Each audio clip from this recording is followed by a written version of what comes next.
Hello दोस्तों, आप सभी का स्वागत है मूवी शॉट्स चैनल में। आज हम सुनने जा रहे हैं एक बहुत ही लोकप्रिय मूवी हृदयम की कहानी। ये मूवी हमें सिखाती है कि भगवान हमेशा हमारे लिए कुछ अच्छा ही रखते हैं, लेकिन हम इसे सही समय पर समझ पाते हैं। तो चलिए बिना देर किए शुरू करते हैं हृदयम मूवी की एक्सप्लेनेशन। आइए इस शानदार कहानी में डूब जाते हैं और जानते हैं कि हृदयम हम क्या सिखाने की कोशिश करता है।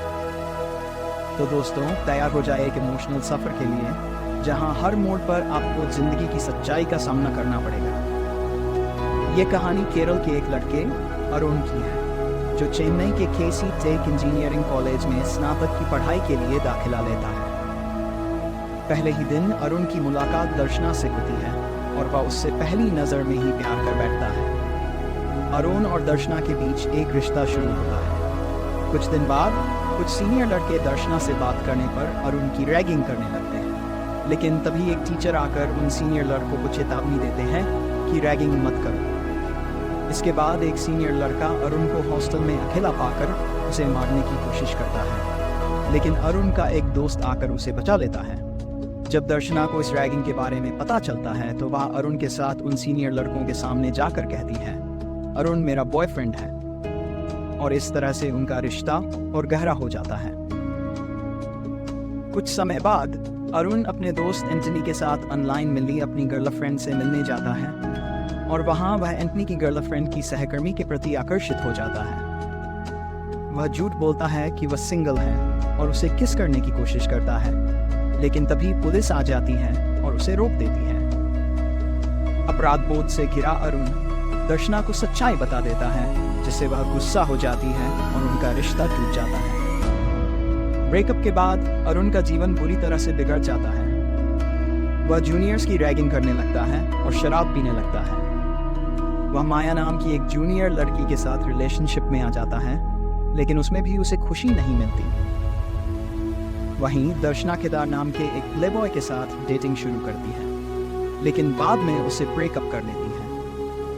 अरुण के माता पिता उसकी इस हालत से बेहद चिंतित हो जाते हैं। अरुण के पिता उसे शराब छोड़ने और जीवन में नया शुरुआत करने की सलाह देते हैं। इसके बाद अरुण अपने सहपाठी सेल्वा के कोचिंग क्लास में शामिल हो जाता है और जल्द ही पढ़ाई में अच्छा करने लगता है।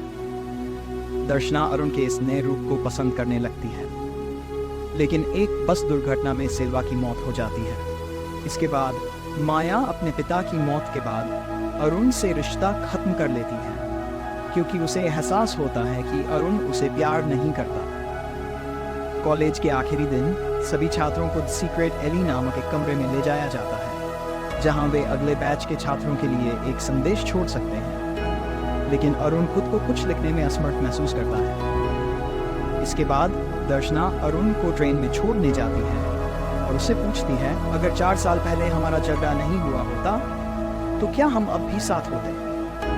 अरुण के पास इसका कोई जवाब नहीं होता। स्नातक पूरा करने के बाद अरुण कैंपस इंटरव्यू में एक नौकरी पा जाता है। 2 साल बाद अरुण को अपनी नौकरी में संतोष नहीं मिलता और वह उसे छोड़ देता है। दर्शना, जो अब एक यूट्यूब ब्लॉगर है, उसे अपने सपनों को पूरा करने की सलाह देती है। एक बस यात्रा के दौरान अरुण की मुलाकात जिमी नाम के एक शादी के फोटोग्राफर से होती है, जिसे एक पार्टनर की ज़रूरत होती है, और अरुण फोटोग्राफी में उसका साथ देता है। वे एक कंपनी शुरू करते हैं जो छोटी मोटी शादी के समारोहों में विशिष्टता रखती है।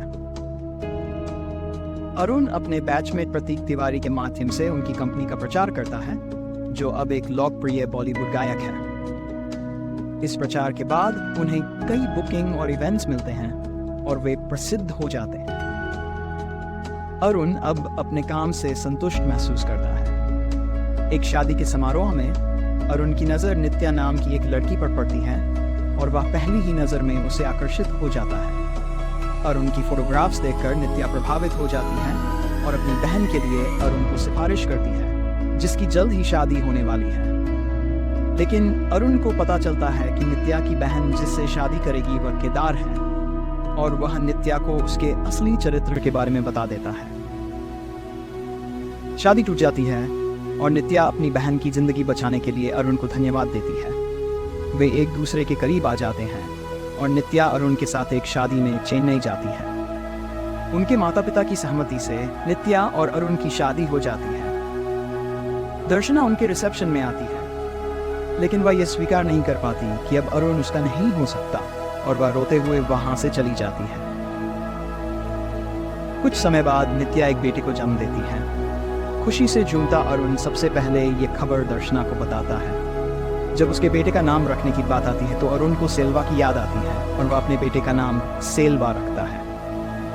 इसके बाद दर्शना की शादी तय हो जाती है और अरुण और नित्या उसकी शादी की तैयारी के लिए उसके घर जाते हैं। उस रात दर्शना अरुण को समुद्र किनारे मिलने के लिए कहती है, जहां उन्होंने एक दूसरे के प्रति अपने भावनाओं को जाहिर किया था। अरुण पहले चुपचाप वहां से जाने की कोशिश करता है, लेकिन बाद में नित्या को स्वीकार करता है कि वह दर्शना से मिलने जा रहा है। नित्या उसे इजाजत देती है और सेल्वा के पास शांति से सो जाती है। समंदर किनारे दर्शना अरुण के साथ अपनी शादी को लेकर दुविधा जताती है और फिर से पूछती है, अगर 4 साल पहले हमारा झगड़ा नहीं हुआ होता तो क्या हम अब भी साथ होते? अरुण नित्या और सेल्वा के साथ बिताए गए खूबसूरत पलों को याद करता है और दर्शना को आश्वस्त करता है कि ऐसे ही पल उसकी जिंदगी में भी आएंगे। दर्शना की शादी हो जाती है और अरुण खुद को खुश महसूस करता है। चेन्नई में एयरपोर्ट के रास्ते में अरुण केसी टेक में एक चक्कर लगाता है और सीक्रेट एली की चाबी ढूंढता है।